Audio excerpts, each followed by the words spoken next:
शिक्षा को बेहतर बनाने के लिए सरकार तमाम दावे तो करती है, लेकिन धरातल पर स्थिति कुछ और ही नजर आती है। जी हाँ, हम बात कर रहे हैं विकासखंड डोईवाला के अंतर्गत राजकीय पूर्व माध्यमिक विद्यालय शेरगढ़ की, जहाँ पर विद्यार्थियों को शिक्षा देने के लिए अध्यापक तो हैं, लेकिन स्कूल भवन पूरी तरीके से जर्जर स्थिति में है, जहाँ छात्रों को शिक्षा ग्रहण कराना जान जोखिम में डालने के समान है। देखिए डोईवाला से जावेद हुसैन की रिपोर्ट। पर हम खुद भी परेशानी में हैं, क्योंकि बिल्डिंग बहुत पुरानी हो गई है। सन 1982 में ये बिल्डिंग बनी हुई थी।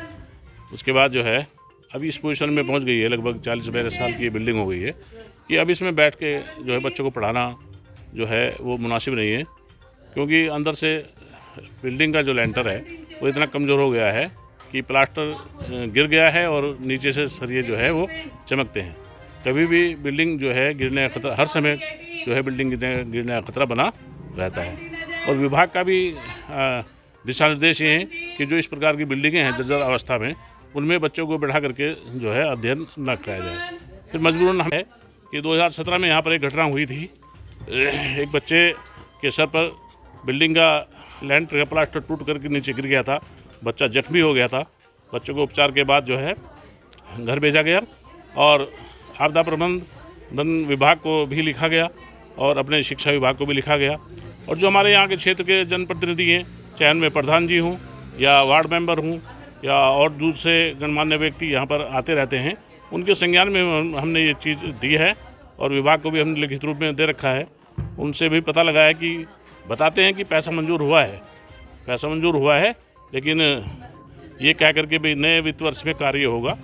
तो लेकिन अभी नए वित्त वर्ष भी जो अप्रैल से शुरू हुआ था और उसका भी दिसंबर लगभग आधा होने वाला है, लेकिन अभी तक हमारे पास ऐसा कुछ भी हमको जानकारी नहीं मिली कि भाई हाँ आपके विद्यालय का पैसा आ गया है या आप यहाँ पर काम शुरू कर सकते हो।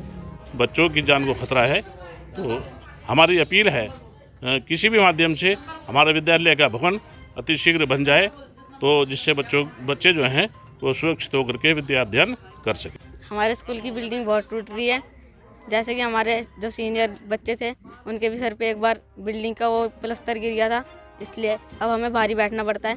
जब बारिश होती है तो हमें डर लगता है कि कहीं ये बिल्डिंग ना गिर जाए हमारे ऊपर, इसलिए वो सर वहाँ बैठते हैं उस बिल्डिंग में। वहाँ पर एक कमरा ले रखा है। जी हमें पढ़ाई में दिक्कत होती है। जब बारिश होती है हम अंदर बैठते हैं तो हमें डर लगता है, फिर हमारा पढ़ाई पे फोकस नहीं होता है एकदम। सर जी आधा फोकस बाहर रहता है, आधा अंदर रहता है, फिर इसलिए।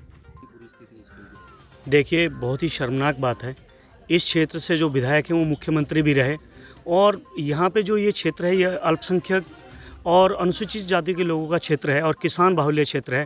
और मुझे तो शायद लगता है कि जो हमारे यहाँ के विधायक हैं और मुख्यमंत्री भी रहे, शायद इसी वजह से उन्होंने इस स्कूल पर ध्यान नहीं दिया कि ज़्यादातर लोग यहाँ किसान हैं। इतना बुरा हाल है कि अगर बच्चे उसमें अंदर बैठे हों तो किसी भी समय छत गिर जाएगी और बच्चे दुर्घटनाग्रस्त हो जाएंगे। तो हम सरकार से यही मांग करते हैं कि जल्द से जल्द इस विद्यालय की तरफ ध्यान दें और इस विद्यालय की बिल्डिंग को बनाने का कष्ट करें, अन्यथा कांग्रेस ज़बरदस्त तरीके से प्रदर्शन करेगी और इसमें उपवास, धरना जो भी हमें करना पड़ा उसके लिए हम तैयार हैं। बिल्कुल स्थिति बहुत ख़राब है और हम जब अंदर बैठते हैं तो हमें बहुत डर लगता है।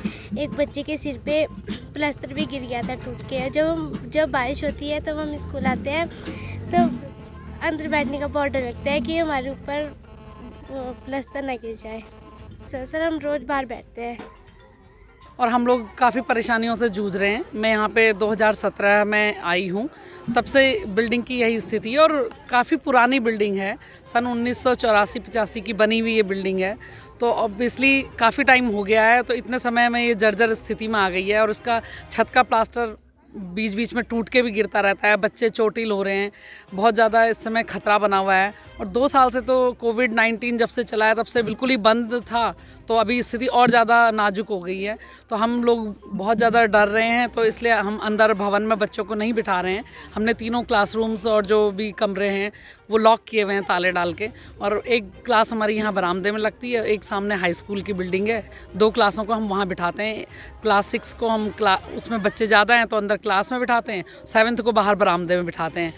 तो उनको बरामदे में बिठा के हम 8th का पेपर लेते हैं। तो बड़ी दयनीय स्थिति में है, लेकिन बार बार यही सोचते हैं कि अगर वाकई बारिश आ गई, चलो अभी तो धूप है तो सब कुछ चल रहा है सामान्य, लेकिन अगर बारिश आ गई तो हम क्या करेंगे? हम बच्चों को कहाँ बिठाएंगे, हमारे आगे एक प्रश्न चिन्ह है। और अभी वैसे भी विधानसभा चुनाव होने हैं, हमारे स्कूल में जो है मतदान केंद्र भी होता है, यहाँ पे BLO मैम आती हैं, तो वो भी बेचारी बरामदे में ही बैठती हैं।